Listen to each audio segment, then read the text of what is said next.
Suaranya sepertinya hilang. Nah, ini yang Anda takutkan kalau seandainya suaranya hilang-hilang kayak gini. Tip, jelas nggak suaranya? Karena takutnya terputus-putus. Tip, kita mulai saja ya. Bismillah. Bismillahirrahmanirrahim. Assalamualaikum warahmatullahi wabarakatuh. Alhamdulillah wassalatu wassalamu ala Rasulillah. Ayyuha ikhwatul kiram. Kita di sini walhamdulillah akan mengkaji tentang masalah bahaya Syiah Itsna Asyariyah. Dan ini insyaallah nggak akan bisa terbahas dalam satu pertemuan. Anda tertarik untuk bahas ini sampai setuntas-tuntasnya insyaallah, sedalam-dalamnya insyaallah biiznillah tabaraka wa taala. Mudah-mudahan Allah mudahkan untuk kita semua. Taib, Anda kenapa tertarik untuk bahas agama Syiah? Karena memang agama Syiah itu memiliki perbedaan yang mendasar dari agama Islam yang kita yakini, yang kita anut. Mereka itu meyakini adanya tahrif, yaitu perubahan dalam Al-Quran Al-Karim. Yang ini keyakinan yang jelas bertentangan sekali dengan janji Allah Subhanahu wa taala. Yang mana Al-Quran ini telah dijamin akan istilahnya terjaganya Al-Quran Al-Karim. Allah SWT berfirman dalam Al-Quran Al-Karim, A'udzu billahi minasyaitonir rajim, inna nahnu nazzalna dzikra wa inna lahu lahafidun. Sesungguhnya kami yang menurunkan Al-Quran dan kami pula yang akan menjaganya. Jadi keyakinan mereka bahwa Al-Quran telah dirubah atau ada perubahan ini bertentangan sekali dengan akidahnya Ahlus Sunnah wal Jamaah dan akidahnya kaum muslimin secara umum. Nggak cuma sebatas itu saja. Orang-orang Syiah ini juga menempatkan para imam-imam mereka itu di atas para nabi alaihi wassalam. Kita tahu ini keyakinan yang menyimpang sekali dari ajaran Islam. Nah, mereka ini bahkan meyakini bahwasanya para imam tersebut mengetahui hal-hal yang gaib. Na'udzubillah. Tsumma na'udzubillah. Kalau seandainya mereka sudah meyakini bahwasanya imam-imam mereka itu meyakini istilahnya bisa mengetahui hal gaib, yang mana hal gaib ini hanya dimiliki oleh Allah Subhanahu wa taala. Sungguh kita ketahui ini adalah keyakinan yang sangat sekali menyimpang, betul-betul menyimpang. Dan na'udzubillah tsumma na'udzubillah, mereka ini juga memiliki keyakinan-keyakinan tentang para sahabat Nabi kita Muhammad sallallahu alaihi wasallam radhiyallahu taala anhum ajma'in, yang mana mereka tuduh para sahabat itu murtad dari agama Islam kecuali cuman segelintir saja, 3, 4 atau 7 orang. Nah, tuduhan-tuduhan ini itu jelas bertentangan dengan ajaran Islam yang mengajarkan untuk menghormati dan meneladani para sahabat Nabi kita Muhammad SAW. Karena kita tahu dalam Ahlus Sunnah wal Jamaah yang namanya para sahabat, sebagaimana sabda Nabi kita Muhammad SAW, khairun nasi qarni, sebaik-baik generasi adalah generasi saya. Tsummal ladzina yalunhum, kemudian setelahnya, tsummal ladzina yalunhum, kemudian setelahnya. Nah, jadi itu keyakinan-keyakinan yang betul-betul memang menyimpang sekali dari agama Islam. Enggak cukup sampai situ. Ayyuhal ikhwatul kiram. Kita tahu bahwasanya orang-orang Bahaiyun, akidah-akidah Bahaiyah itu telah disepakati oleh para ulama kaum muslimin, mereka adalah orang-orang kafir. Karena kenapa? Mereka mengklaim adanya nabi setelah nabi kita Muhammad sallallahu alaihi wasallam. Kenapa? Karena mereka mengangkat nih. Ada satu orang nama itu Baha'ullah, diangkat sampai ke derajat kenabian, martabatun nubuwah. Nah, ini dalam Islam itu sebuah kekafiran yang nyata.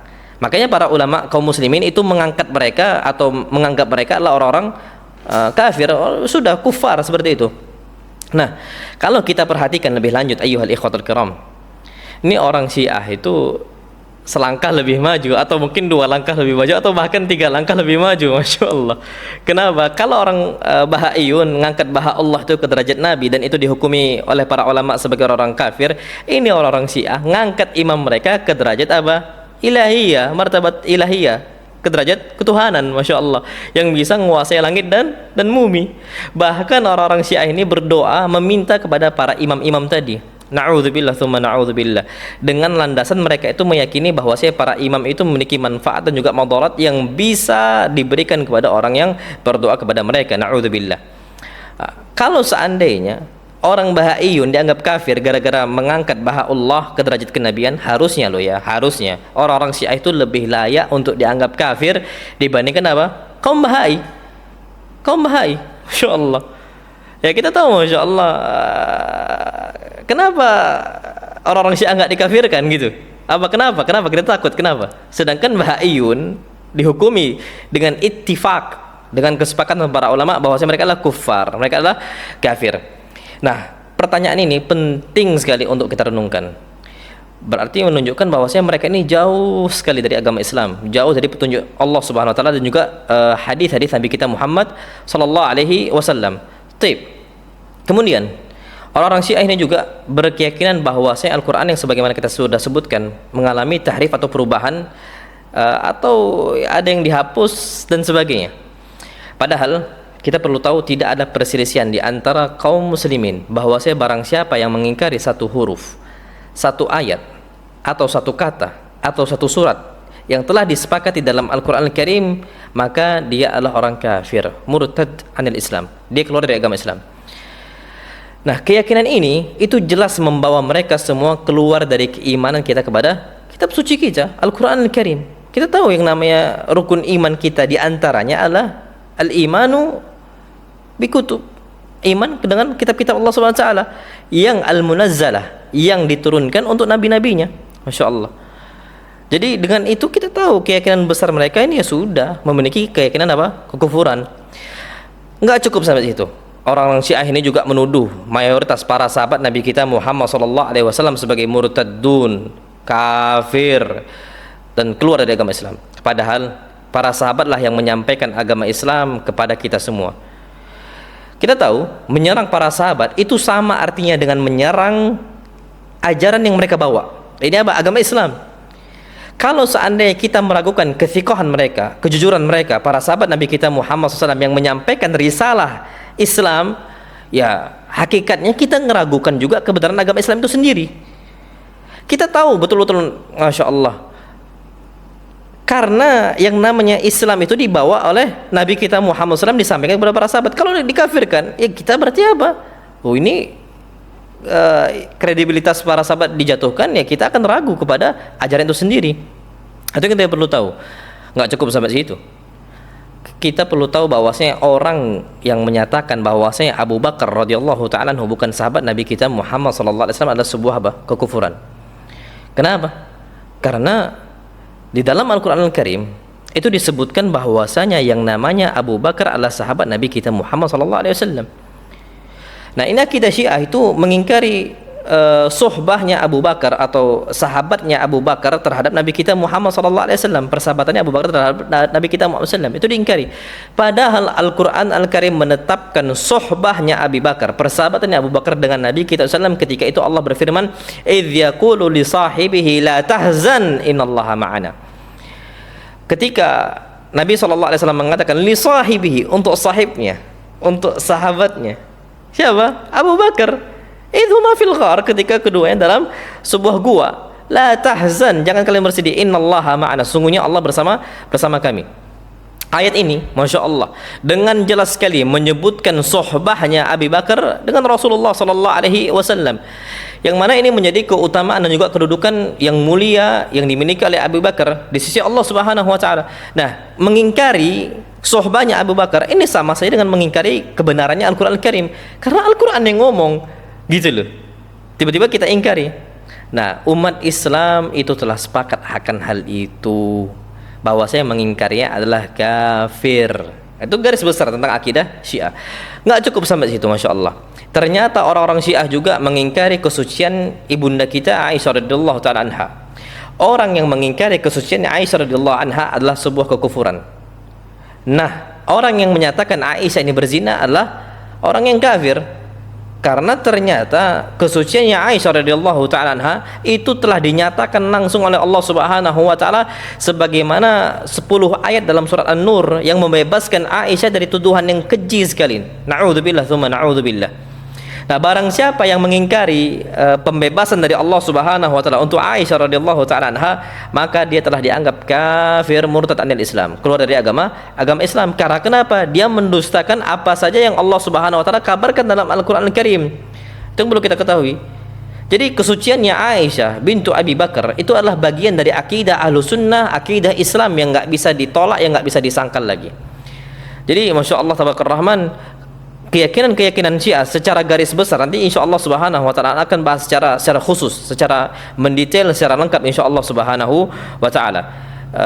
Nah, tujuan dari kajian kita atau pembahasan kita tentang akidah Syiah itu untuk memberikan gambaran yang sederhana insyaallah subhanahu wa ta'ala dan juga ringkas mengenai Syiah dan bahayanya dan ajaran yang mereka bawa. Itu akan kita bahas semua, dan ini merujuk pada kitab-kitab dan juga tulisan-tulisan para ulama.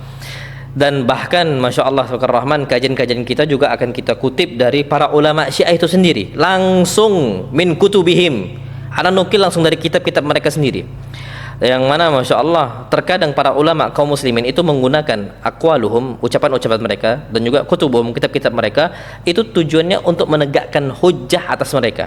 Karena kadang-kadang orang-orang Syiah ini sukanya ya taqiyah, sukanya menyangkal, oh enggak, kami enggak meyakini itu, dia biar selamat gitu loh, dengan gunakan taqiyah. Kita bawa dengan riwayat-riwayat kitab-kitab yang ada dalam mereka, yang mereka yakini itu Masya Allah.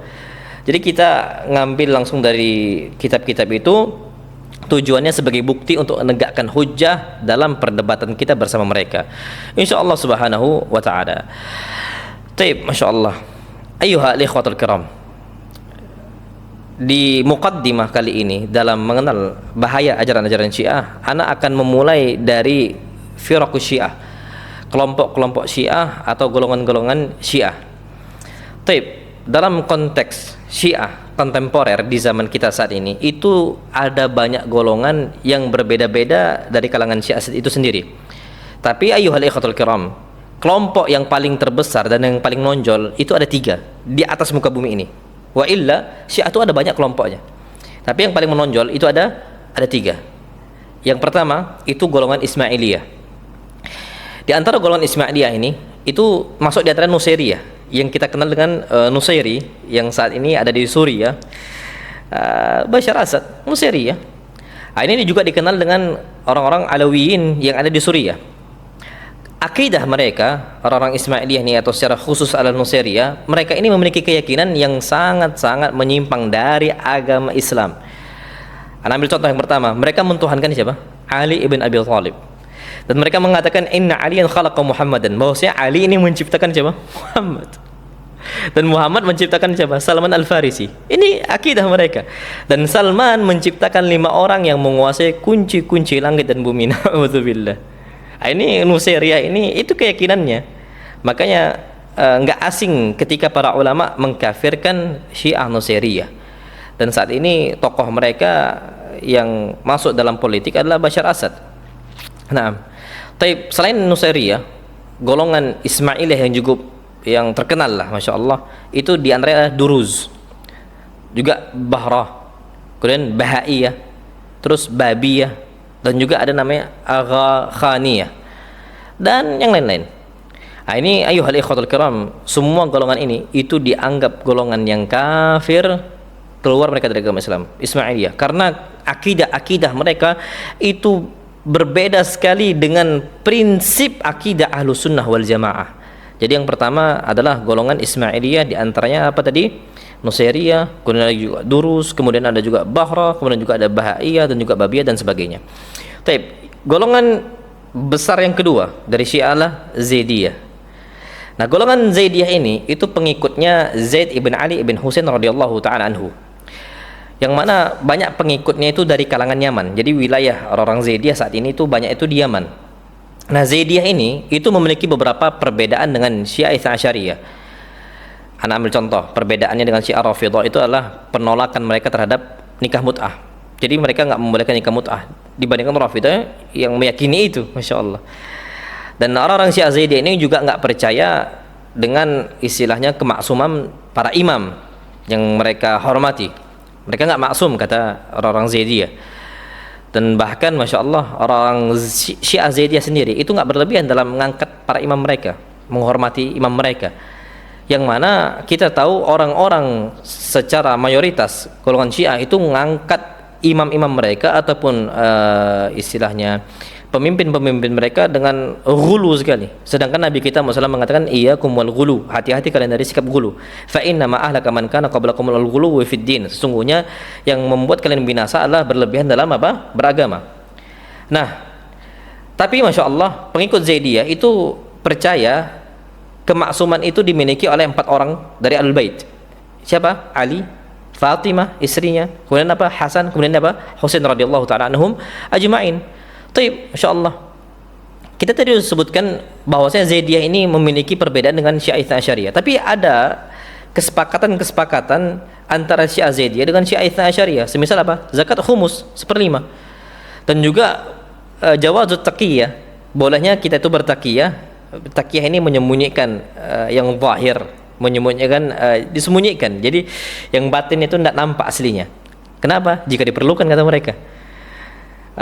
Mereka juga orang-orang Zaidiyah ini memegang teguh banyak perkara yang dipegang oleh Syiah seperti hak Ahlul Bait untuk menjadi khalifah, atau mereka ini mengutamakan hadis-hadis yang diriwayatkan oleh orang-orang Syiah itu sendiri. Masya Allah Rahman, kita perlu tahu di antara orang-orang Syiah yang paling moderat lah ya, yang paling bahkan mendekati dengan sunnah, itu adalah Syiah Zaidiyah. Makanya orang-orang Syiah Zaidiyah ini mereka mengakui kekhalifannya Abu Bakar dan juga Umar. Dan orang-orang Zaidiyah ini nggak melaknat, ini Zaidiyah asli loh ya. Nanti kita sebutkan Zaidiyah yang palsu. Jadi Zaidiyah yang asli, bukan yang palsu, itu mengakui kekhalifannya Abu Bakar dan Umar, Syiah Zaidiyah. Dan juga mereka ini nggak melaknat Abu Bakar dan juga Umar. Ini berbeda dengan akidah-akidah Syiah yang lainnya. Bahkan Masya Allah, yang namanya orang-orang Syiah Zaidiyah itu mendoakan kebaikan untuk Abu Bakar dan juga Umar. Itu yang perlu kita ketahui. Namun kita perlu tahu, pengaruh penolakan itu mulai masuk di kalangan orang Zaidiyah untuk nolak siapa? Abu Bakar dan Umar. Ini didukung dari siapa? Dari Iran, yang mencoba, Masya Allah, na'udzubillah, masuk mereka ini menyusup gitu loh ya, untuk membawa orang Zaidiyah ini sebagai golongan ekstrim sebagaimana Syiah-Syiah yang lainnya.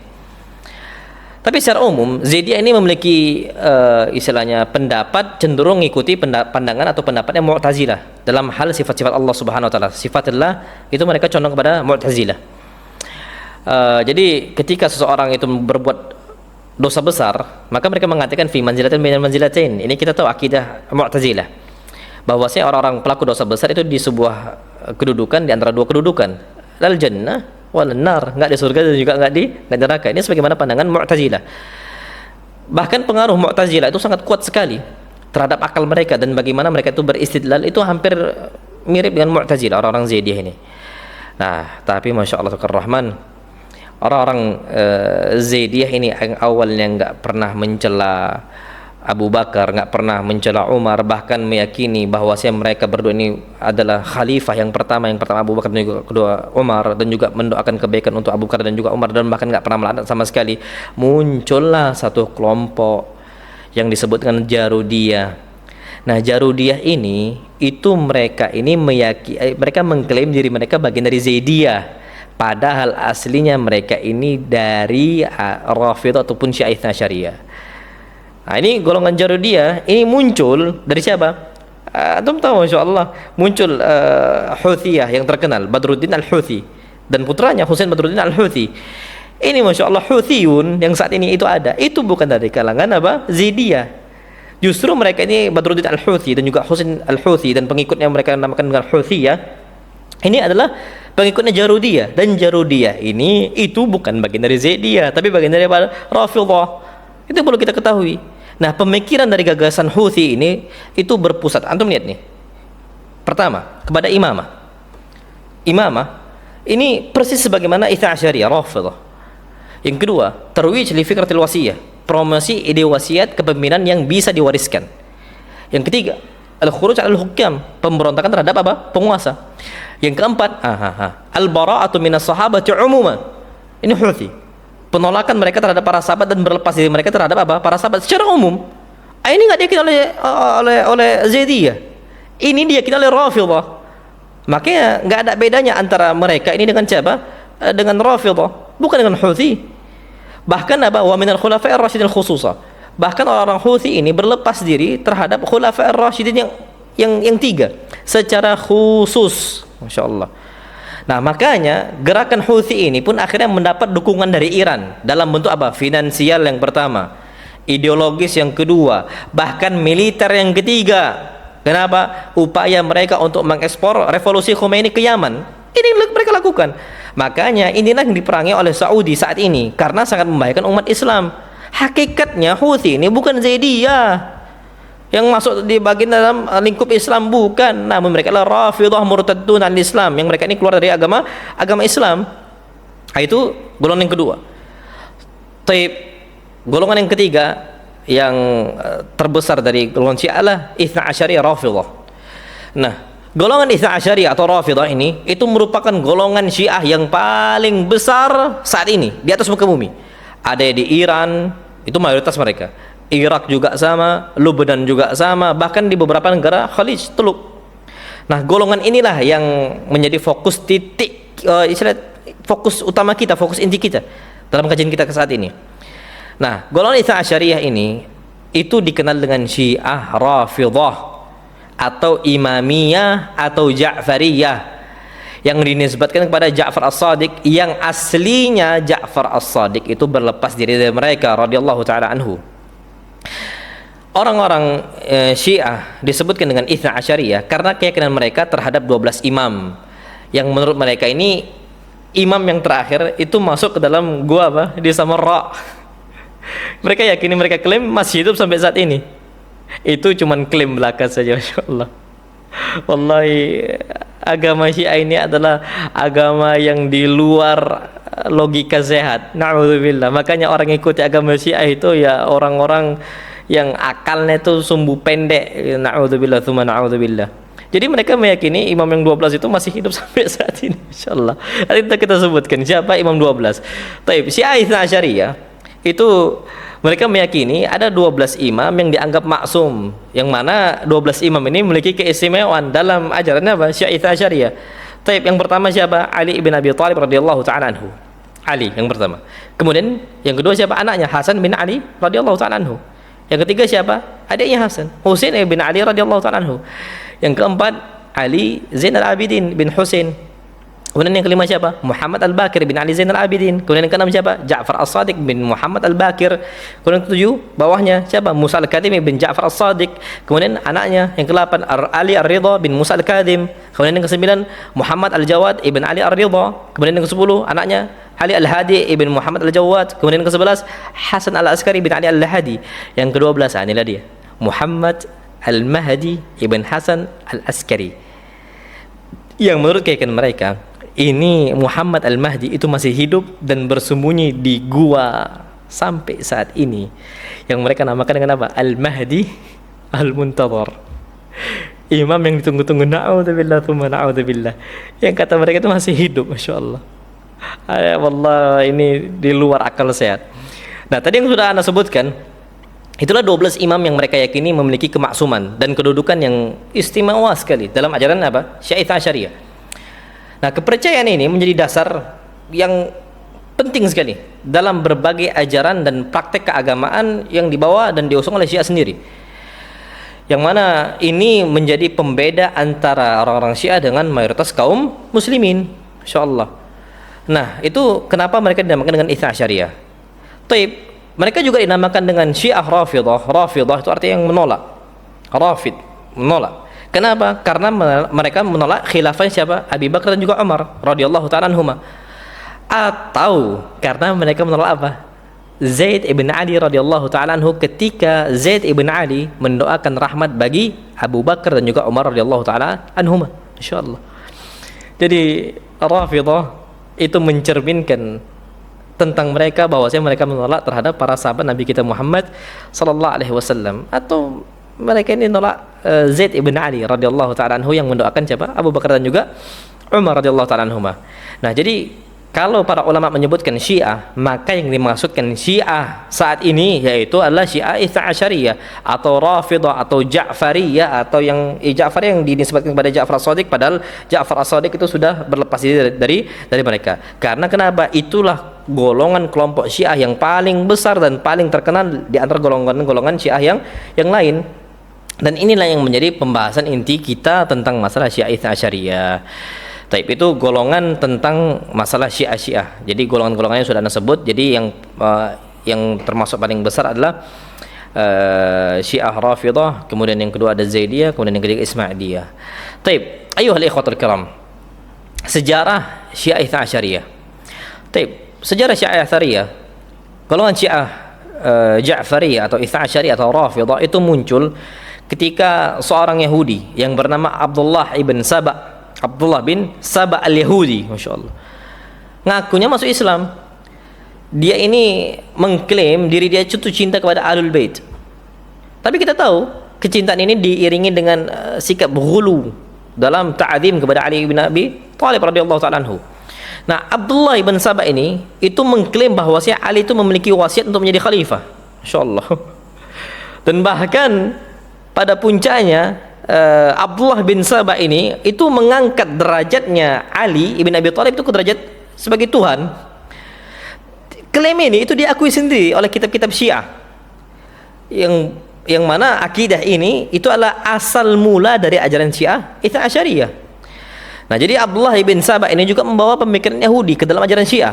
Ambil contoh akidah Yahudi yang dibawa kepada akidah Syiah. Yang pertama adalah keyakinan mereka tentang roja'ah, kembali ke dunia setelah mati, atau gampangnya kalau bahasa kita itu mungkin reinkarnasi kali ya. Jadi akidah roja'ah itu diyakini oleh orang-orang Syiah. Ini akidah dari mana? Dari Yahudi. Siapa yang bawa? Abdullah bin Saba. Itu pelopor pertama kali. Jadi mereka yakini itu. Bahkan nggak cukup sampai itu, keyakinan mereka bahwasanya para imam itu nggak mati. Mereka menguasai bumi. Mereka memiliki kemampuan yang nggak dimiliki oleh makhluk yang lain. Dan imam ini memiliki istilahnya mengetahui hal-hal yang nggak diketahui oleh siapapun juga dari manusia-manusia yang lain. Bahkan Masya Allah, mereka itu memiliki akidah al-bada' dan juga nisyan milik Allah Subhanahu wa taala. Na'udzubillah tsumma na'udzubillah. Nanti akan Anda sebutkan tentang masalah akidah bada' mereka dan juga nisyan yang mereka disebutkan kepada Allah Subhanahu wa taala. Nah, kaum Sabaiyah ini itu pengikutnya Abdullah bin Saba. Itu golongan pertama yang menyatakan bahwa Ali radhiyallahu taala anhu adalah khalifah yang sah. Jadi yang sebelum-sebelumnya Abu Bakar, Umar, Utsman ditolak. Ini Sabaiyah. Dan juga mempercayai roja'ah tadi, akidah roja'ah atau reinkarnasi atau istilahnya hidup kembali ke dunia setelah mati. Itu mereka yakini. Jadi na'udzubillah tsumma na'udzubillah, pandangan-pandangan ini akhirnya menjadi satu dasar terbentuknya mazhab Syiah Itsna Asyariyah dan menjadi pondasi ideologis mereka yang terus dipegang sampai hari ini, sampai detik ini. Na'udzubillah. Nah, sejarah munculnya Syiah Itsna Asyariyah dengan pengaruh yang kuat dari Abdullah bin Saba ini ngajarkan kepada kita apa? Bahwasanya pemikiran yang sesat itu nggak bisa dibiarkan. Kenapa? Karena dia itu bisa berkembang menjadi sebuah golongan yang berbeda secara signifikan dari ajaran Islam yang hakiki, dan ternyata pengikut itu pun banyak pula. Na'udzubillah tsumma na'udzubillah. Maka ini kan bahaya sekali. Ini harus kita jaga sebaik-baik mungkin. Padahal munculnya dari apa? Abdullah bin Saba, seorang Yahudi, insyaallah. Itu sejarah singkat tentang Syiah Itsna Asyariyah. Taib ayyuhal ikhwatul kiram, kita masuk yang berikutnya, pokok-pokok ajaran Syiah Itsna Asyariyah secara ringkas insyaallah. Pokok akidah yang mereka yakini, yang pertama ajaran Syiah Rafidhah yang mereka yakini adalah imamah yang pertama. Menurut ajaran Syiah Rafidhah, imamah atau kepemimpinan 12 imam itu merupakan rukun Islam yang paling utama, insyaallah.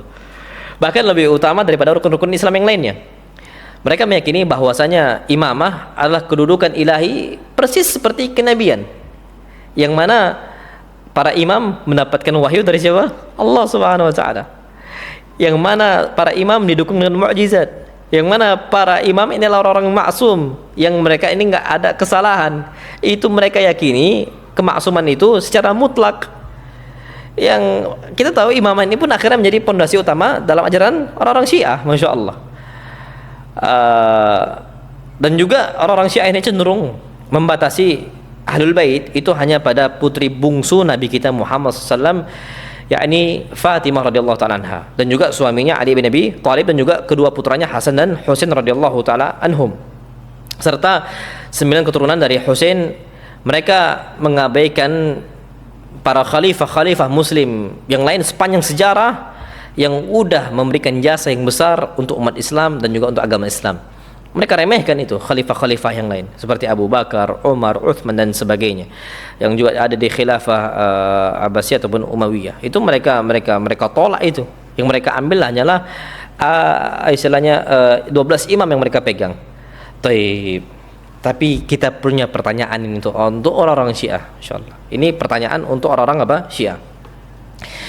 Jika Ali radhiyallahu ta'ala anhu mengetahui bahwasanya diri dia adalah khalifah yang diangkat oleh Allah Subhanahu wa taala, karena kita sudah nyampaikan bahwasanya orang-orang Syiah meyakini Ali ibn Abi Thalib mendapatkan mandat langsung dari Allah Subhanahu wa taala seperti wahyu. Jadi seakan-akan ini Ali bin Abi Thalib mendapatkan menjadi khalifah, mendapatkan kedudukan khilafah itu langsung dari Allah Subhanahu wa taala. Sebagaimana ini diklaim oleh Syiah sendiri. Taib.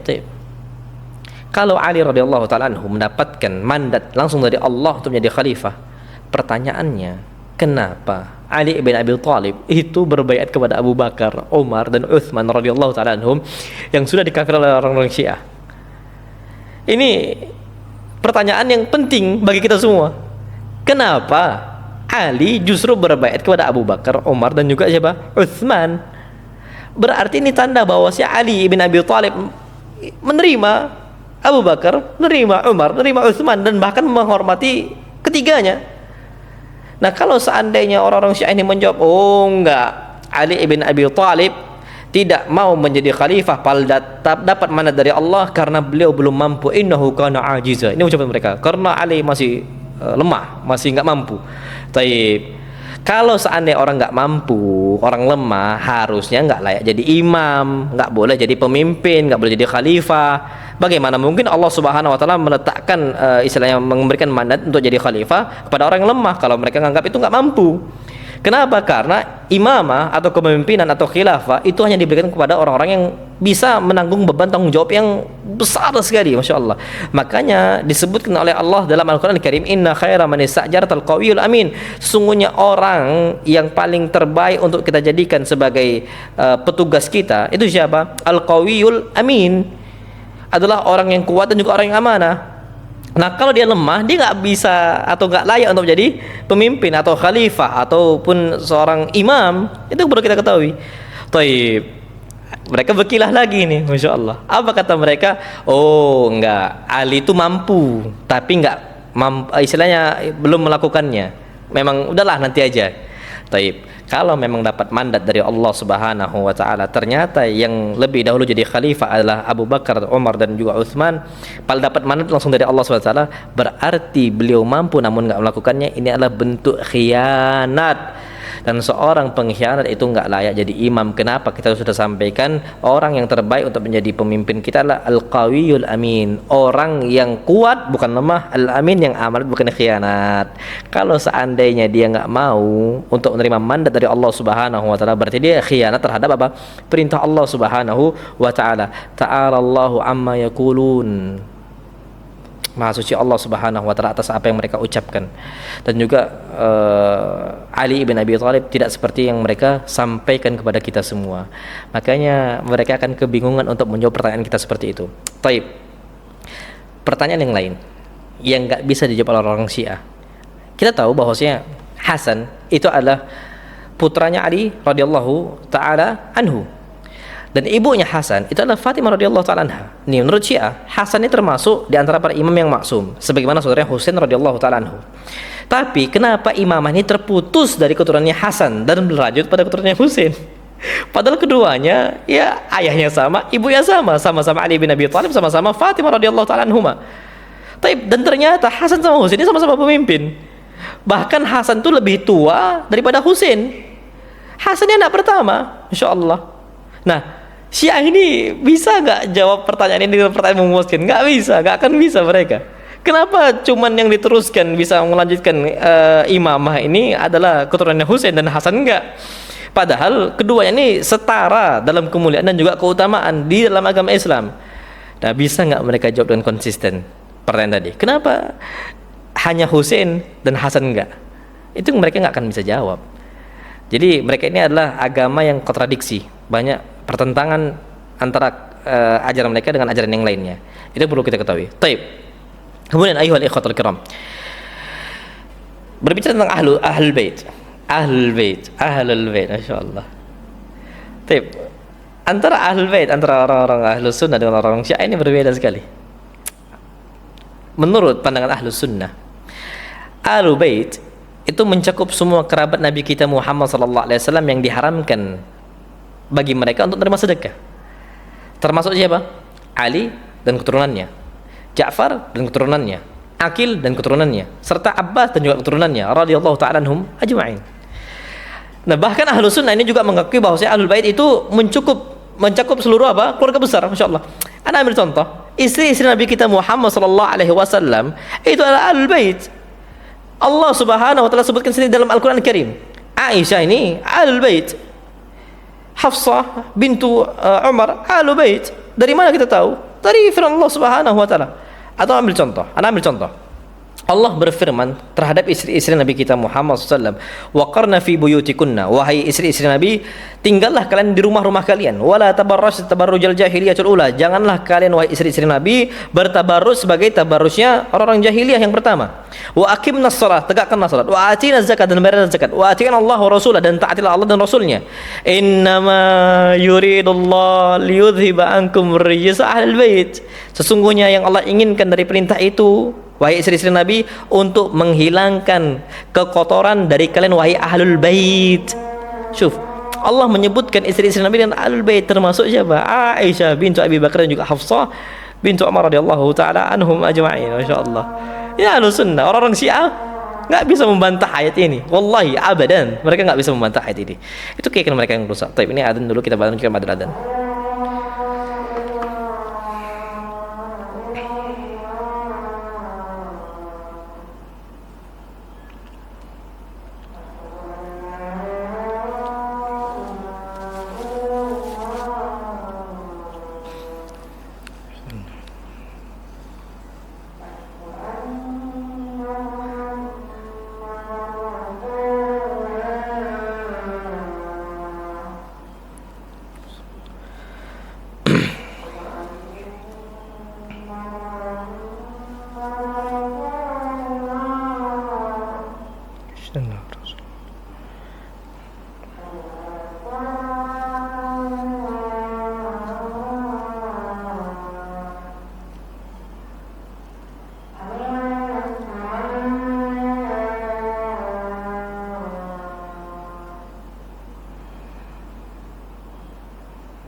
Allah akbar, Allah akbar.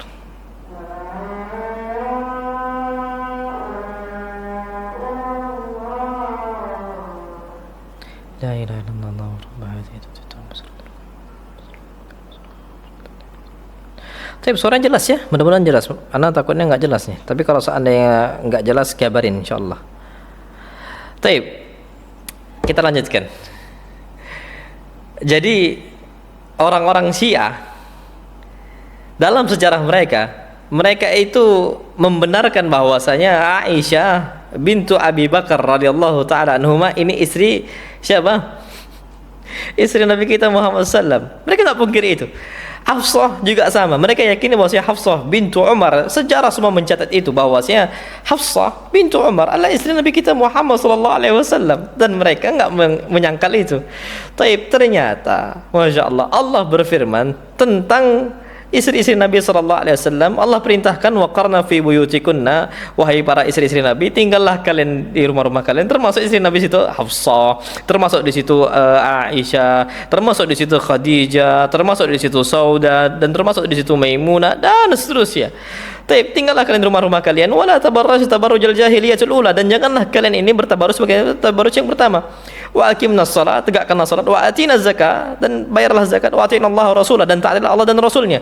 Taib, apa kata Allah? Allah memanggil mereka dengan apa? Ahlul Bait. Innama yuridullahu liyudhiba ankum rijsa ahlil bait. Sesungguhnya Allah memerintahkan kalian dengan perintah-perintah tadi, tujuannya untuk menghilangkan dari kalian dosa-dosa kalian wahai ahlul bait. Masyaallah.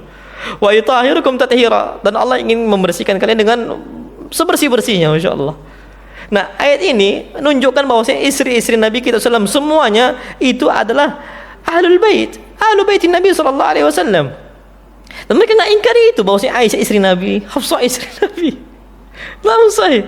Jadi gimana cara mereka untuk membantah ayat ini? Mereka nggak akan bisa, abadan, nggak akan bisa mereka. Masya Allah subhanahu rahman. Nah, dalam Ahlus Sunnah wal Jamaah, ihtiram kita kepada Ahlul Bait itu adalah bagian yang nggak bisa dipisahkan antara istilahnya akidah kita dengan kecintaan kita kepada Nabi kita Muhammad sallallahu alaihi wasallam. Ya, kalau seandainya kita mengikuti ajaran Nabi kita sallallahu alaihi wasallam, mau nggak mau kita mencintai Ahlul Bait. Kalau seandainya kita nggak mencintai Ahlul Bait, atau kita ternyata bahkan secara khusus memusuhi istilahnya ummahatul mukminin atau istri-istri Nabi kita Muhammad sallallahu alaihi wasallam, ya berarti kita nggak mengikuti ajaran Nabi kita Muhammad sallallahu alaihi wasallam. Baik, nggak cukup sampai situ. Bahkan dalam Al-Qur'an Al-Karim, istri-istri Nabi kita Muhammad sallallahu alaihi wasallam Allah tetapkan sebagai ibu bagi seluruh kaum muslimin. Dihormati, masyaallah. Bahkan Allah berfirman, an-nabiyyu aula bil mu'minina min anfusihim wa azwajuhu ummahatuhum. Nabi itu lebih mulia, masyaallah, lebih utama bagi orang-orang beriman daripada diri mereka sendiri. Tapi apa Allah tutup? Wa azwajuhu ummahatuhum. Dan istri-istri Nabi kita Muhammad sallallahu alaihi wasallam adalah ibu-ibunya kaum muslimin. Masyaallah. Berarti dimuliakan dalam Al-Qur'an Al-Karim. Dan mereka enggak pungkiri itu. Nah, hanya satu jalan bagi mereka, dua jalan afwan. Yang jalan pertama, mereka berusaha untuk menyatakan Aisyah bukan istri Nabi, tetapi itu tertolak karena fakta sejarah menyatakan semuanya. Semua kelompok Islam yang menisbatkan mereka kepada Islam, ya Aisyah istri Nabi. Yang kedua, dengan cara apa? Mereka meyakini bahwa Al-Quran sudah ditahrif, sudah dirubah. Itulah yang mereka yakini saat ini. Makanya mereka dihukumi dengan apa? Kafir oleh ulama Islam. Itu yang perlu kita ketahui. Taib, Masya Allah. Kemudian, jadi itu akidah mereka yang pertama tentang masalah imamah. Yang kedua, Masya Allah, akidah yang menyimpang, yang termasuk yang paling besar yang menyimpang, na'udzubillah, adalah akidatut ta'ni bis sahabah radhiyallahu ta'ala anhum. Akidah mereka untuk mencela para sahabat Nabi kita Muhammad SAW. Bahkan mereka itu adalah keyakinan mereka harus mencela para sahabat. Jadi mereka mengklaim bahwa para sahabat Nabi kita Muhammad SAW itu murtadun al Islam, murtad semua dari agama Islam, kecuali berapa? 3, 4, atau 7 orang saja. InsyaAllah.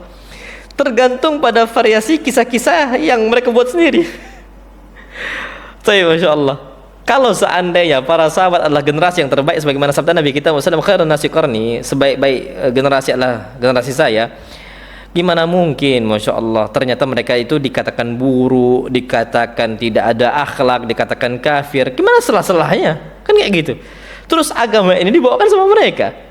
Ya, itulah yang mereka inginkan, untuk apa? Menjadikan Al-Quran sama hadis itu tertolak. Kenapa? Karena yang membawa Al-Quran dan juga hadis dari Nabi kita Muhammad SAW itu siapa? Ya para sahabat.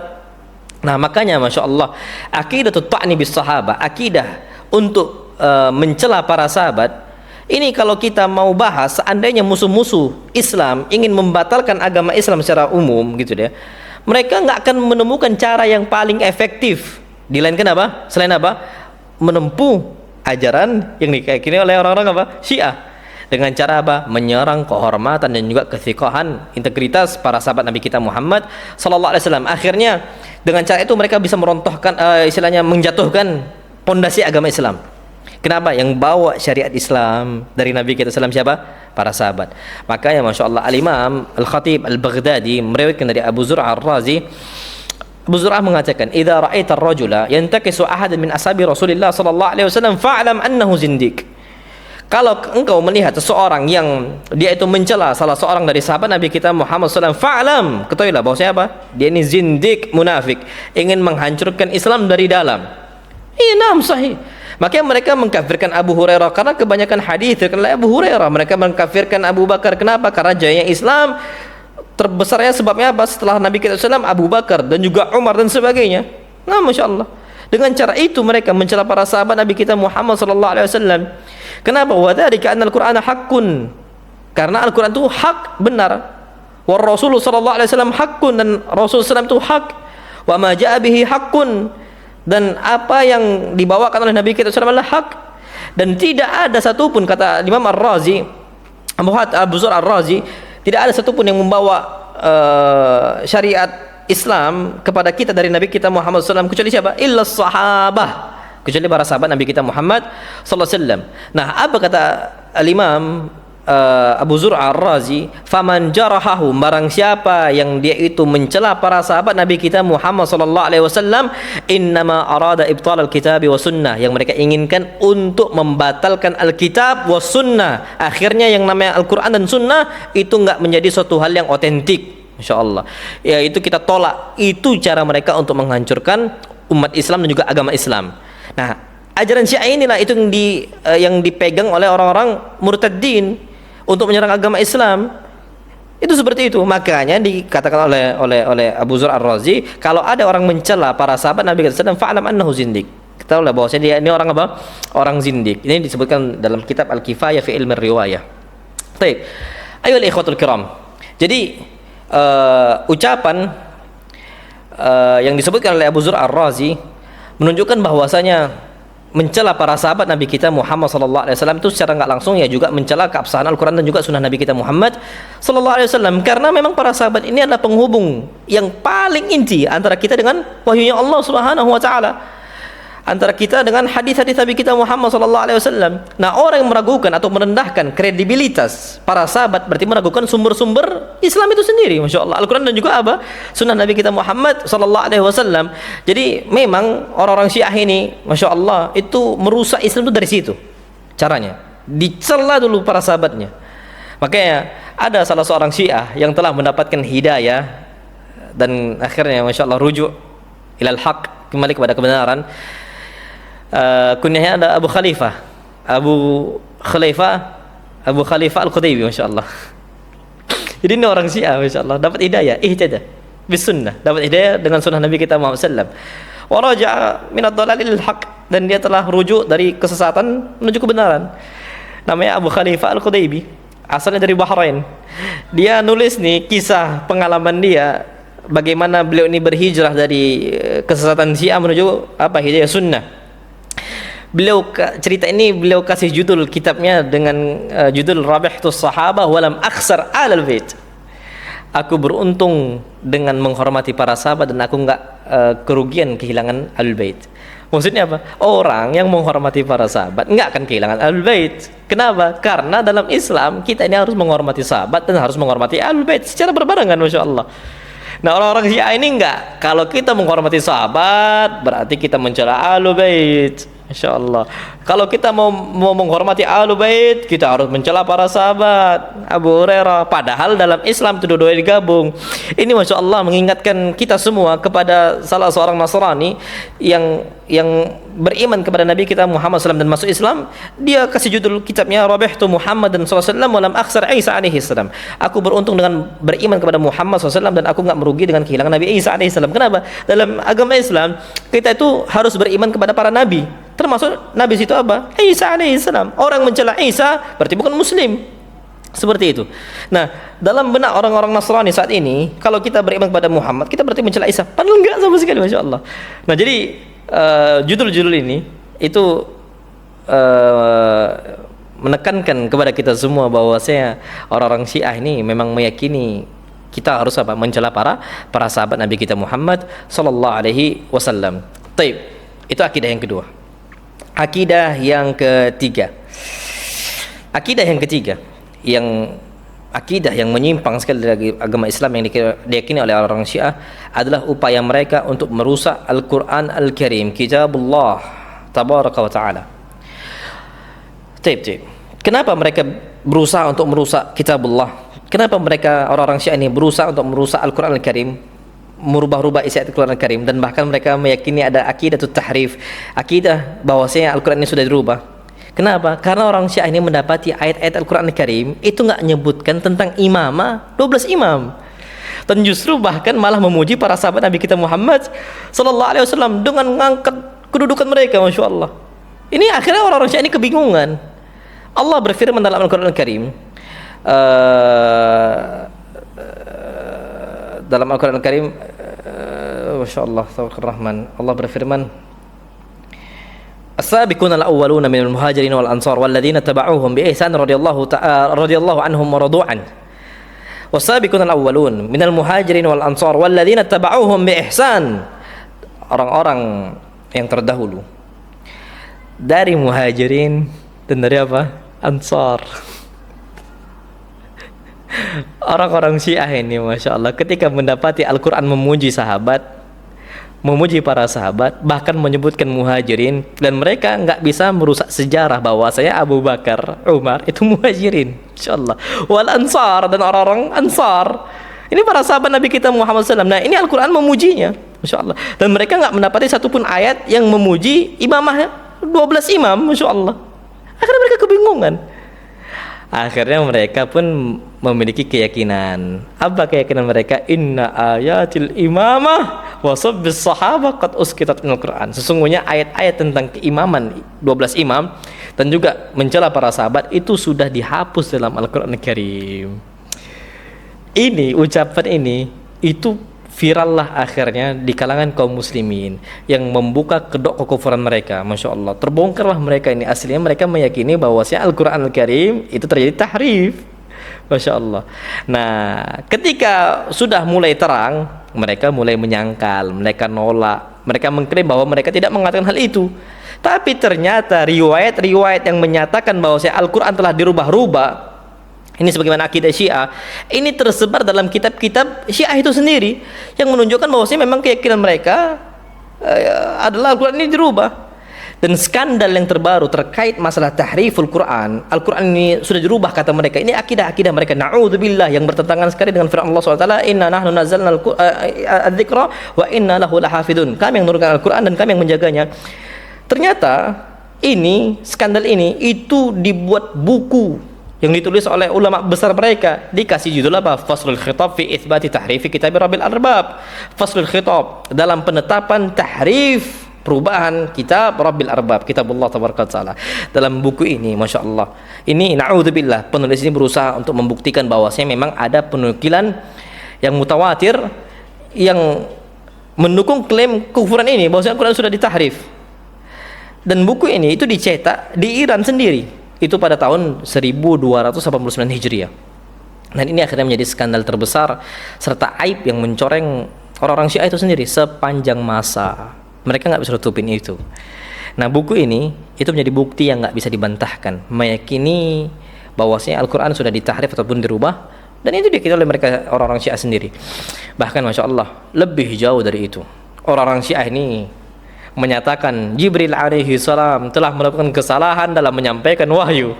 Kayak yang namanya Jibril ini kan wasitah, perantara antara Allah Subhanahu wa taala dengan Nabi kita Muhammad SAW. Nah, kata mereka Jibril ini salah dalam menurunkan wahyu yang diturunkan untuk Nabi kita Muhammad SAW. Aslinya untuk siapa? Ali ibn Abi Thalib. Nah, alasan mereka bahwa si Ali itu mirip dengan Nabi sallallahu alaihi wasallam. Akhirnya Jibril ini salah orang, salah alamat. Dibuat macam kurir, salah alamat. Masya Allah, Masya Allah. Kalau kurir salah ngasih alamat ya wajar ya, gitu loh. Ini malaikat Jibril mereka katakan salah ngasih nurunkan wahyu, yang ngasih untuk Ali bin Abi Thalib mereka turunkan untuk siapa? Nabi kita Muhammad sallallahu alaihi wasallam. Makanya para ulama menamakan mereka ini sebagai Ta'ifah Ghurabiyah, golongan Ghurabiyah. Ghurab ini artinya ya macam gagak kata mereka. Muhammad ini seperti gagak dengan Ali bin Abi Thalib, mirip semuanya. Muhammad gagak, Ali bin Abi Thalib dia gagak, jadi mirip. Akhirnya dinamakan dengan Ta'ifah Ghurabiyah, kelompok apa? Ghurabiyah. Masya Allah. Nah, klaim-klaim ini ya itu menunjukkan bahwasanya mereka ini memiliki akidah-akidah yang parah gitu loh ya, yang jauh dari agama Islam yang hak, yang benar.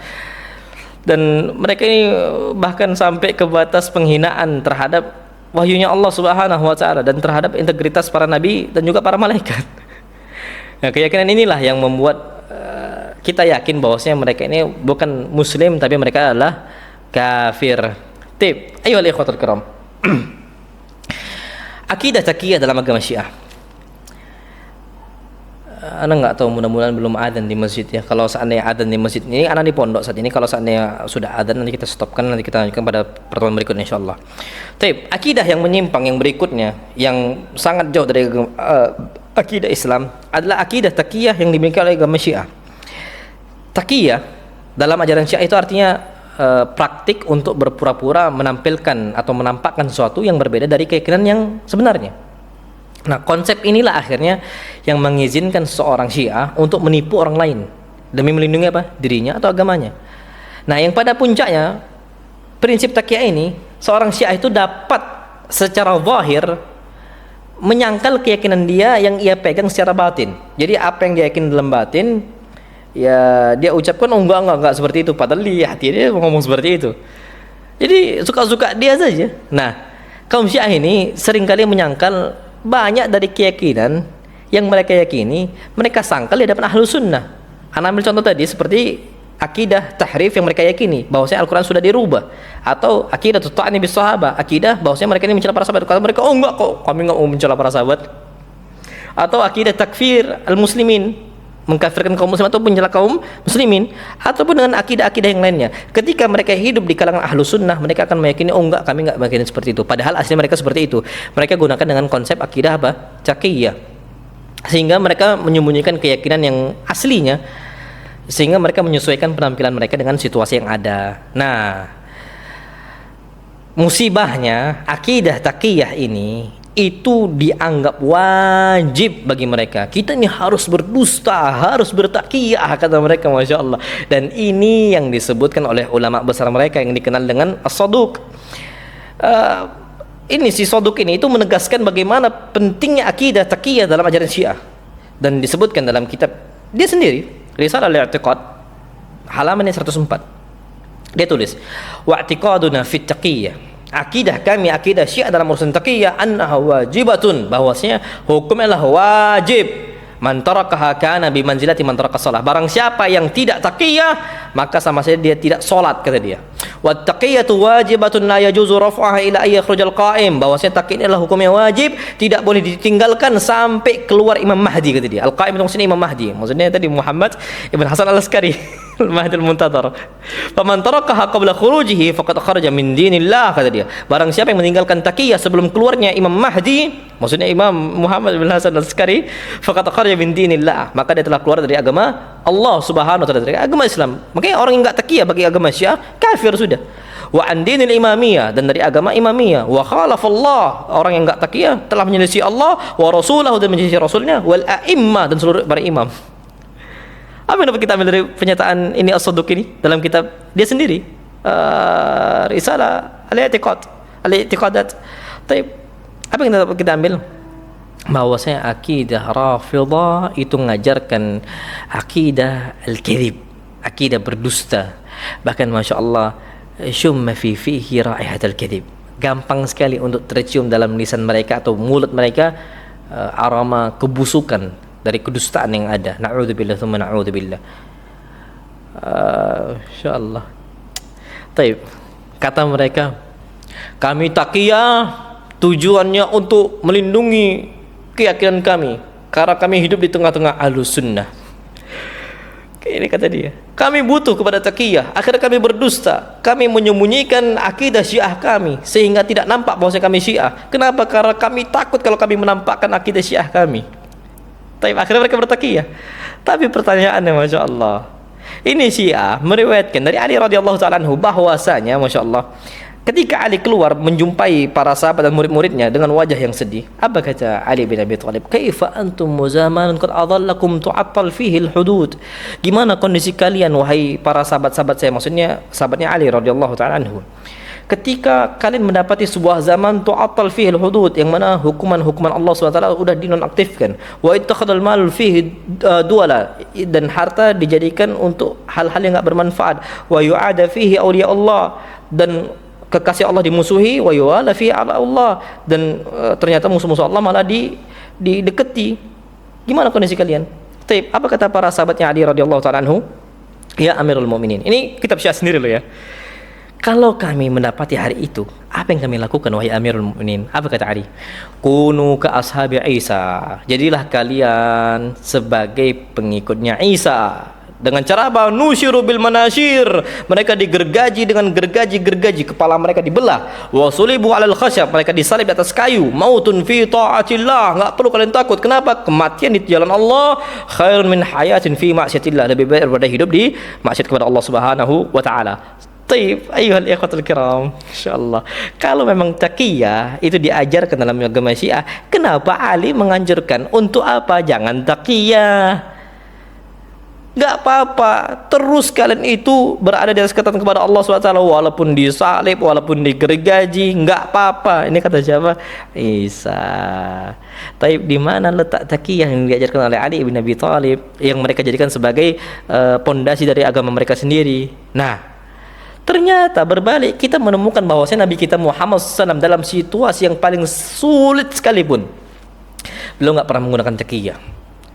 Bahkan beliau jujur, terbuka dalam menyampaikan al-haq.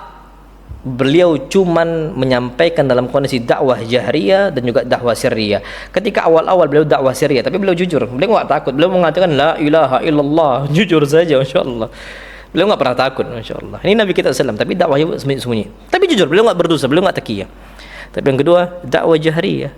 Nah, kalau ini Syiah ini itu mengklaim bahwa saya taqiyah adalah 9/10 dari agama Islam. Berarti apa? 90% agama Islam itu dari apa? Dari taqiyah.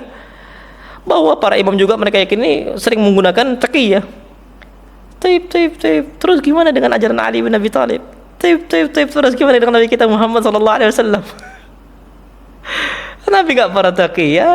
Beliau cuma dakwah sirriyah, tapi beliau jujur loh ya. Asyhadu an la ilaha illallah, asyhadu anna Muhammadar Rasulullah. Beliau dicela, beliau dimaki, beliau dilempar batu, beliau enggak pernah taqiyah.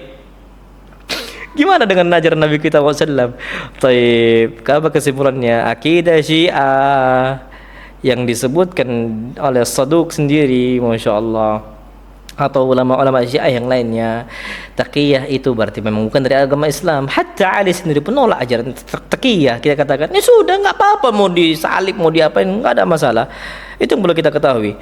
Nah, kalau seandainya orang-orang Syiah ini menjadikan Nabi SAW sebagai qudwah, yang nggak pernah menyembunyikan al-haq, atau nggak pernah menggunakan taqiyah dalam menghadapi musuh-musuhnya, kenapa mereka malah taqiyah?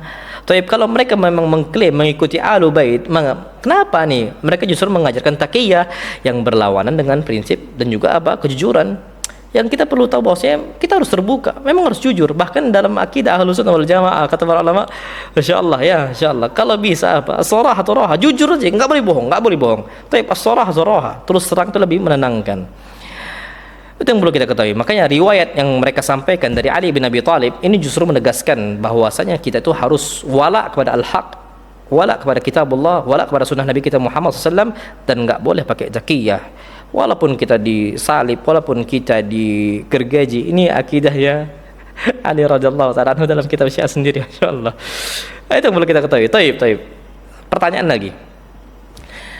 Ternyata referensi Syiah semua sepakat tentang penerapan taqiyah bagi para imam dan juga para pengikutnya, para imam. Kalau seandainya seorang imam menampilkan suatu hal yang berbeda dari apa yang dia yakini, itu ya kata dia ini bagian taqiyah. Taib. Kan kita udah sampaikan nih, kalau ternyata akidah taqiyah dipakai oleh para imam, kita tahu taqiyah ini berbohong, tapi faktanya bohong ini dosa dalam Islam, bahkan dosa besar. Bagaimana mungkin kita katakan bahwa saya akidah para imam ada akidah kedustaan, akidah kebohongan? Nah, makanya masya Allah ini orang-orang Rafidhah di mana-mana, hatta di Indonesia, masya Allah. Orang-orang Rafidhah hatta di Indonesia, mereka itu taqiyah dengan taqiyah yang kuat sekali, masya Allah. Mereka tutupi bagaimana akidah mereka, bagaimana keyakinan mereka agar mereka aman di negara kita. Karena kita tahu yang namanya bentrok itu pasti terjadi. Kapan mereka sudah menjadi orang yang besar, memiliki masa yang banyak, mereka akan menghancurkan Ahlus Sunnah wal Jamaah. Taib ayyuhal ikhwatul kiram, insyaallah pada pertemuan berikutnya akan bahas bahaya Syiah Rafidhah dari kitab-kitab mereka. Ini udah qomat, anak sholat, anak tutup sampai sini. Insyaallah kita lanjutkan pada pertemuan berikutnya dengan episode yang kedua, insyaallah SWT. Kapan? Allah alam, insyaallah. Insyaallah mudah-mudahan Senin depan bisa, insyaallah. Taib. Salam Nabi Muhammad. Kalau antum ada pertanyaan silahkan ditulis di sini, nanti insyaallah akan anak bahas pada pertemuan berikutnya kalau ada pertanyaan. Barakallahu fikum, subhanakallahumma wa bihamdika asyhadu an la ilaha illa anta astaghfiruka wa atubu ilaik. Assalamualaikum warahmatullahi wabarakatuh. Saya ikhwah, ini Ana nggak tahu suaranya bagus atau enggak, nanti tolong kabarin aja saya. Bismillah, mudah-mudahan bagus. Anda nggak tahu kondisi suaranya. Taib. Ini di sini jam 8:10 nih, 8:12, tapi insyaallah subhanahu wa taala kita lanjutkan karena sedikit terputus. Nanti tolong kabar ya ikhwah. Ana insyaallah subhanahu wa taala akan melanjutkan lagi kajian karena nanggung insyaallah. Tadi niatnya untuk melanjutkan pekan depan, hari Senin depan, tapi karena ini kayak penting, ana bahas lagi insyaallah. Tapi nggak lama insyaallah. Mudah-mudahan cukup. Baik, kita lanjutkan. Ayuhal ikhwatul kiram. Jadi dari yang sudah ana sampaikan dari aqaid Syiah, akidah Syiah. Jadi kita bisa menilai bahwa Rafidhah ini adalah salah satu golongan yang paling berbahaya bagi umat Islam. Fitnahnya ini ataupun penyimpangan mereka itu yang paling besar dari golongan-golongan yang lain. Apalagi untuk orang awam, bakal kena syubhat itu banyak sekali. Na'udzubillah tsumma na'udzubillah. Yang mana orang-orang awam ini enggak mengetahui hakikat mereka dan kerusakan-kerusakan dari keyakinan yang mereka yakini. Na'udzubillah. Nah, akhirnya pada zaman ini, na'udzubillah, bagaimana bahaya Syiah? Syiah itu membuat atau menciptakan cara-cara busuk untuk menjebak orang-orang awam dari kalangan Ahlus Sunnah wal Jamaah. Bagaimana untuk mempengaruhi Ahlus Sunnah wal Jamaah yang awamnya loh ya. Cara yang mereka gunakan saat ini itu dengan cara namanya takrib baina sunnah wa Syiah. Bagaimana caranya untuk menyerukan pendekatan antara Sunni dengan Syiah, digabungkan seperti itu, didekatkan. Jadi mereka itu menganjurkan untuk melupakan al-khilafat, perbedaan-perbedaan antara sunnah dengan Syiah, insyaallah. Tapi ternyata na'udzubillah, seruan-seruan yang mereka anjurkan ini dari takrib baina sunnah wa Syiah itu ujungnya adalah kedok saja, untuk menyebarkan paham Rafidhah di kalangan Ahlus Sunnah wal Jamaah, di tubuh Ahlus Sunnah wal Jamaah. Dengan cara itu mereka bisa meyakini atau menyebarkan istilahnya akidah-akidah mereka di tengah Ahlus Sunnah wal Jamaah. Kenapa? Karena pada puncaknya orang-orang Syiah pun nggak mau untuk berkompromi sedikit pun dalam urusan keyakinan antara Syiah dengan Ahlus Sunnah wal Jamaah. Bahkan mereka itu tetap teguh, mereka itu tetap konsisten dengan ajaran-ajaran yang mereka yakini. Itu fakta yang ada. Makanya lucu sekali kalau ada dai-dai di kalangan Indonesia yang berusaha untuk melakukan takrib baina sunnah wa Syiah, melakukan pendekatan antara sunnah dengan Syiah, dan udahlah lupakan saja perbedaan yang antara Ahlus Sunnah wal Jamaah. Ini gimana? Mereka itu nggak tahu fakta sejarah. Pada faktanya, ujungnya, puncaknya bahwasanya orang-orang Syiah ini tetap sahabat, tetap konsisten dengan ajaran mereka. Bahkan mereka ini menolak ajaran Ahlus Sunnah wal Jamaah. Dan bahkan pada puncaknya, na'udzubillah tsumma na'udzubillah, kapan mereka sudah berkuasa, kapan mereka masanya sudah banyak, lihatlah kondisi yang ada saat ini di Suriah. Lihatlah kondisi saat ini yang ada di Yaman. Lihatlah kondisi orang-orang Ahlus Sunnah wal Jamaah bagaimana dibantai di Lubnan dan sebagainya. Itu yang perlu kita ketahui. Jadi mereka ini hanyalah istilahnya omong belaka, bualan belaka. Mereka berusaha untuk melakukan takrib, pada aslinya mereka itu cuma mau ngelabuhi bagaimana istilahnya akidah Syiah bisa diterima di kalangan Ahlus Sunnah wal Jamaah. Taib, ayuhal ikhwatul kiram. Ana tutup dengan kitab-kitab utama Syiah Rafidhah. Taib. Ulama-ulama Syiah Rafidhah itu mengarang kitab-kitab. Tapi kitab-kitab yang menjadi rujukan atau kitab-kitab utama yang menjadi mu'tamad, yang menjadi sandaran dalam agama Syiah Rafidhah itu ada 4. Yang pertama itu ada kitab namanya Al-Kafi. Ini ma'ruf sekali. Ini karyanya siapa? Al-Kulaini. Para ulama Syiah itu menganggap bahwa kitab Al-Kafi adalah kitab yang paling sahih di antara 4 kitab mereka. Nanti akan sebutkan kitab-kitab yang lainnya. Bahkan dengan kejahilan mereka mengutamakan Al-Kafi di atas Sahih Bukhari. Nah, sahih. Yang paling Sahih Bukhari itu ketat sekali dalam urusan mengkategorikan hadis-hadis sahih untuk dimasukkan dalam Sahih Bukhari. Itu ketat sekali, insyaallah. Nah, ini Al-Kafi ini adalah kitab mu'tamad pertama di kalangan orang Syiah yang dikarang oleh Al-Kulaini. Nah, Al-Kafi telah dijelaskan oleh beberapa para ulama Syiah sendiri. Salah satu yang dijelaskan dalam kitab Mir'atul Uqul itu karyanya Al-Majlisi. Al-Majlisi itu memberikan perhatian khusus terhadap tashih dan juga tad'if kitab Al-Kafi dari segi kesahihannya ataupun tad'ifnya, kelemahannya. Tapi Masya Allah, yang menggelikkan ya,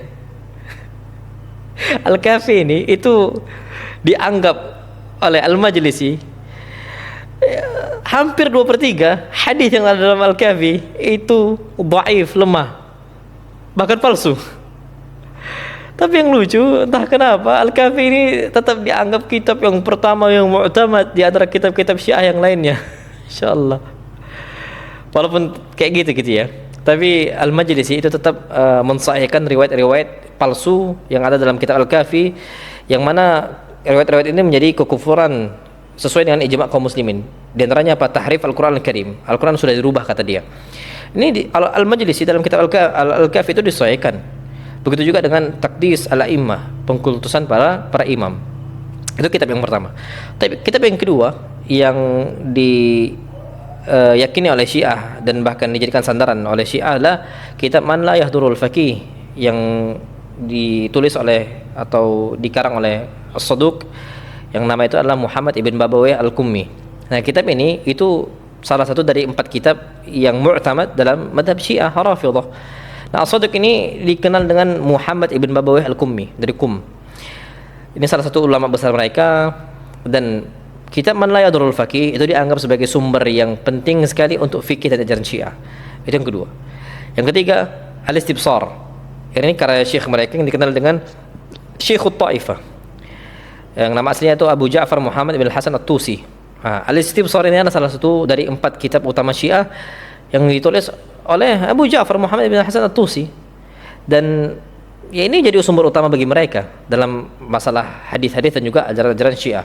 Yang keempat itu adalah nama kitab Tahdhibul Ahkam, yang juga dikarang oleh Abu Ja'far Muhammad bin Hasan At-Tusi. Kitab Tahdhib Al-Ahkam ini ditulis untuk mengatasi kontradiksi dan perbedaan yang terdapat dalam riwayat Syiah. Bahkan At-Tusi sendiri itu meyakini bahwa kontradiksi yang ada dalam ajaran-ajaran Syiah atau riwayat Syiah itu menyebabkan banyak orang tuh jauh dari agama Syiah. Memang agama mereka agama tanakulat, agama yang penuh dengan kontradiksi. Insyaallah, kalau Islam, Al-Quran dan hadis-hadis yang Sahih Bukhari, Sahih Muslim itu nggak akan ada tanakut, tidak akan ada apa kontradiksi. Tapi kalau Syiah itu wallah banyak sekali, dan ini diyakini sendiri dan bahkan diaminkan sendiri oleh Tusi, ulama Syiah sendiri, bahwa saya dalam riwayat Syiah itu banyak kontradiksi. Makanya ditulislah kitab Tahdhibul Ahkam. Tahdhibul Ahkam, dalam muqaddimah kitabnya ini dia nyebut nih kasus Abul Hasan Al-Haruni yang awalnya meyakini madhab Syiah dan mengikuti konsep Imamiyah. Akhirnya di kemudian hari yang namanya Abu Hasan Al-Haruni itu meninggalkan agama Imamiyah dan juga metode konsep seperti itu. Akibat kenapa? Kontradiksi antara hadis dan hadis yang lainnya. Akhirnya dia meyakini dengan madhab yang lain. Itu terjadi. Jadi Syiah ini bagi Abu Hasan Al-Haruni ya ini nggak masuk di akal gitu. Banyak sekali kontradiksinya. Makanya akhirnya ditulis Tahdhibul Ahkam untuk mengatasi perbedaan-perbedaan riwayat yang ada dalam agama-agama Syiah. Taib.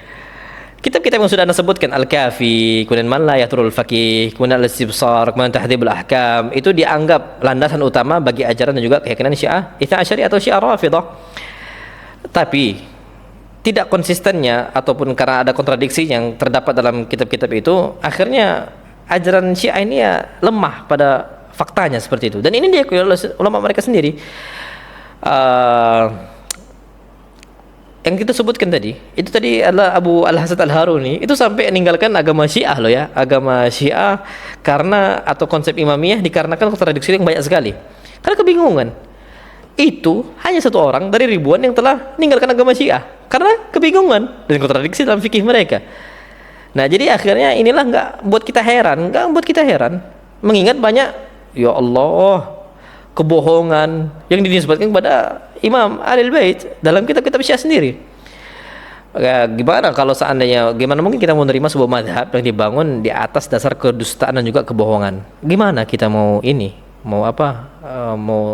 ikuti ajaran seperti itu? Makanya pertanyaan yang harus kita pikirkan, yang harus kita pikirkan, coba antum renungi sekarang, masuk akal nggak di logika antum? Perhatikan nih, ini orang-orang Syiah pun akhirnya banyak yang bingung. Baik, pertanyaan yang membuat orang-orang Syiah bingung, hatta ulama-ulama mereka. Saat ini itu Syiah sepakat bahwa kitab Al-Wasail, Biharul Anwar ataupun Mustadrak Al-Wasail itu rujukan utama yang istilahnya dipelajari oleh orang Syiah dalam urusan hadis.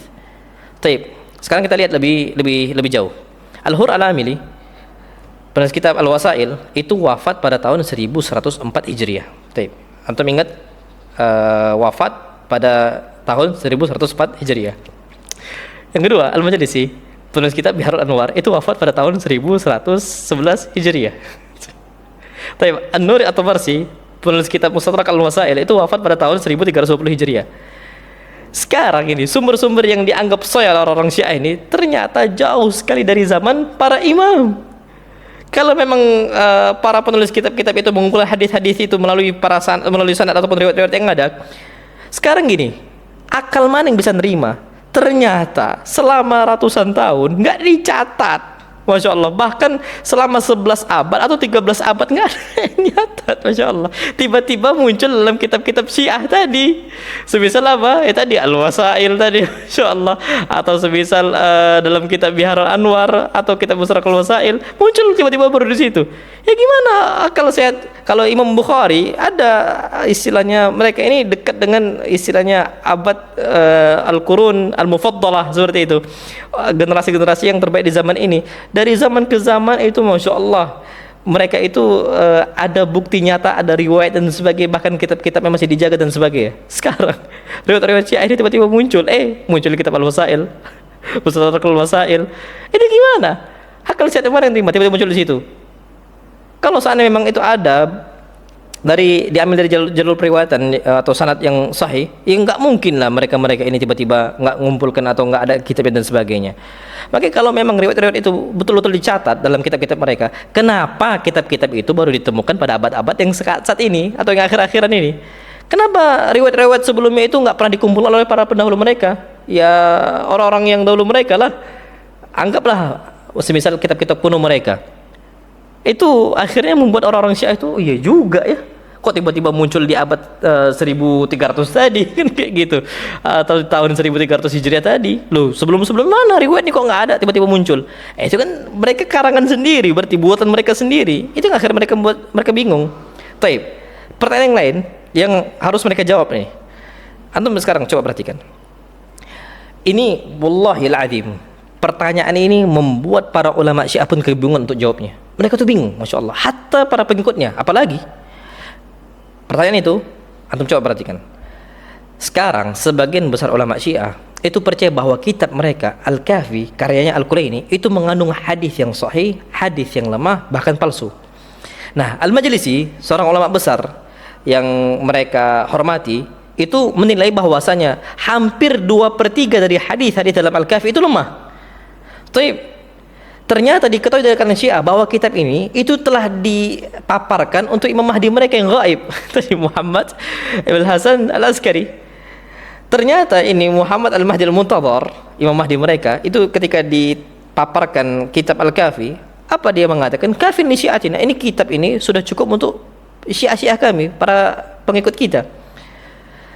Ini sudah disampaikan loh ya. Bahkan ucapan Muhammad Al-Mahdi ini itu disampaikan di muqaddimah di kitab Al-Kahfi, Kafin li syiatina, halaman 25. Taib, kalau seandainya ternyata Imam Mahdi mereka yang gaib itu sudah dipaparkan atau sudah dibawakan kitab Al-Kahfi, ternyata situ banyak hadis yang lemah dan bahkan palsu. Bahkan Al-Majlisi mengatakan sendiri itu 2/3 itu lemah dan palsu. Kenapa sekarang Mahdi Muntadharnya itu nggak ngomong? Apa fungsi Imam Mahdi? Tapi kenapa nggak dikritik kebohongan itu? Kalau anak aja tahu semisal itu dibohong-bohongi, anak akan murka sekali. Anak akan mengatakan man qadzaba alayya muta'ammidan falyatabawwa maq'adahu minan nar. Barang siapa yang membawa-bawa, mengklaim itu ucapan Nabi dan sebagainya, kalau enggak, maka apa? Falyatabawwa maq'adahu minan nar. Pasti kan disampaikan seperti itu. Jangan buat-buat hadis palsu dan sebagainya. Tapi kenapa kalau memang palsu itu riwayatnya atau riwayat itu dhaif, kenapa Imam Mahdi Muntadhar mereka nggak ingatkan itu? Bahkan Masya Allah, terdapat misteri besar dalam penambahan kitab Al-Kahfi. Anda ambil contoh Al-Khansari, salah satu ulama Syiah, dia menyatakan sendiri ada penambahan dalam kitab Al-Kahfi. Masya Allah, siapa yang nambah? Wallahu alam, nggak tahu. Mereka buat-buat itu. Na'udzubillah, mereka karang sendiri. Apa kata Al-Khansari? Ikhtalafu fi kitabir Rawdah alladhi yadummu majmu'atan min al-abwab hal huwa ahadu kutubil Kahfi alladhi huwa min ta'lif al-Kulaini aw mazid 'alayhi fi ma ba'd. Ini ulama Syiah ini berselisih tentang kitab Ar-Rawdah yang mengumpulkan beberapa bab. Apakah kitab Ar-Rawdah itu termasuk dari kitab-kitab Al-Kahfi, atau itu dari kalangan Kulaini, atau dari tambahan orang lain yang ditambah setelah Al-Kulaini itu wafat? Syuf, Al-Kafi sendiri Masya Allah itu ditambah-tambah lagi oleh orang setelahnya si Al-Qulaini buat hadis palsu. Itu jadi mu'tamad orang-orang Syiah gimana? Bahkan nggak cukup seperti itu. Husain ibn Haidar al-Qaraqi al-Amili, Husain ibn Haidar al-Qaraqi al-Amili ini seorang Syiah yang wafat pada tahun 1076 Hijriah. Dia ngomong apa? Inna kitab al-Kafi khamsuna kitaban bil asanid allati fihi likulli haditsin muttasil bil a'immah. Sesungguhnya kitab al-Kafi itu 50 kitab. Syufi khamsuna kitaban. 50 kitab dengan sanadnya. Yang mana setiap hadis itu muttasil bil imamah, bil a'immah, yang itu nyambung sampai kepada para imam. Taib. Tapi Abu Ja'far At-Tusi, seorang ulama Syiah yang wafat pada tahun 460 Hijriah, menyatakan bahwasanya Al-Kafi, inna kitab Al-Kafi mustamilun ala 30 kitabah. Kitab Al-Kafi itu mencakup 30 bab. Yang satu 50 bab, yang satu 30 bab. Siapa yang nambah? Sekarang siapa yang nambah? Jadi dari pernyataan di atas, coba antum perhatikan yang sudah kita sampaikan dari awal. Gimana? Berarti ada penambahan 20 kitab pada kitab Al-Kafi, yang mana setiap kitab ini berisi banyak bab. Berarti selama periode yang ada itu sampai 40% penambahan. Belum lagi penggantian riwayat, perubahan kata-kata, penghapusan beberapa bagian bab dan sebagainya, atau penambahan yang lainnya. Jadi pertanyaan, siapa yang nambah 20 kitab Al-Kafi? Pasti orang-orang Syiah itu bingung gitu loh. Terakhir sebelum kita tutup ya. Ini pertanyaan ini juga membuat orang-orang Syiah itu keblinger, bingung jawabnya gimana. Kitab Tahdhibul Ahkam ini karya Syekh Tusi, pendiri Hauzah di Najaf, ma'ruf. Dianggap sebagai kitab kedua terpenting setelah Al-Kafi. Ini udah kita bahas di Tahdhibul Ahkam. Dan juga merupakan salah satu dari 4 kitab sahih utama yang sudah kita sampaikan tadi, ada Tahdhibul Ahkam dan sebagainya. Para ulama dan ahli fikih Syiah itu menyebutkan bahwasanya kitab Tahdhibul Ahkam itu berisi 13.550 hadis. Tapi ternyata At-Tusi sendiri penulis kitab mencatat dalam Uddah al-Usul bahwa Tahdhib al-Ahkam ini memiliki lebih dari 5.000 hadis. Masya Allah. Tidak lebih dari 6.000 hadis. Masya Allah. Jadi kalau 5.000, minimal 5.000, maksimal berapa? 6.000. Ternyata Masya Allah, para ulama dan ahli fikih Syafi'i menyebutkan kitab Tahdhibul Ahkam itu 13.550. Padahal penulisnya sendiri ngomong 6.000 paling maksimal. Jadi siapa yang nambah sejumlah besar itu gitu loh? Hadis banyak itu siapa yang nambah? Ya buat-buatan mereka lah. Nah kalau ternyata kitab Al-Kafi ternyata kondisi seperti itu, atau kitab Tahdhibul Ahkam seperti itu, gimana sumber-sumber yang lain? Kalau Sahih Bukhari Muslim, oh lah, itu otentik sekali. Sahih Bukhari, Sahih Muslim, jelas periwayatannya, jelas penulisannya dan sebagainya, semua jelas. Segitu-gitulah, nggak akan bertambah, nggak akan berkurang-kurang. Tapi pertanyaannya sekarang, siapa yang nambahin itu? Nah inilah mereka kebingungan. Oh iya ya. Nah mereka yang ngomong 13.550 hadis, ternyata mereka itu baru tahu bahwasanya At-Tusi sendiri ngomong dalam kitab Ad-Durrul Usul bahwa Tahdhibul Ahkam itu ya 5.000 hadis atau paling maksimal 6.000 hadis, dan bahkan nggak lebih dari itu. Baru mereka kebingungan. Oh iya, terus gimana faktanya, kondisinya?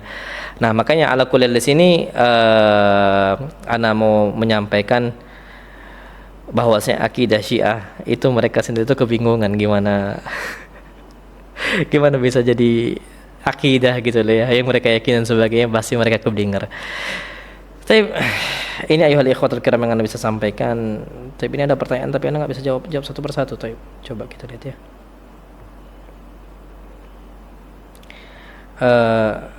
Insyaallah sampai sini yang anda bisa sampaikan, kurang lebihnya anda mohon maaf. Wassallallahu ala nabiyina Muhammad. Insyaallah pada kesempatan lain kita akan bahas insyaallah. Subhanakallahumma bihamdika asyhadu an la ilaha illa anta astaghfiruka wa atubu ilaik. Assalamualaikum warahmatullahi wabarakatuh.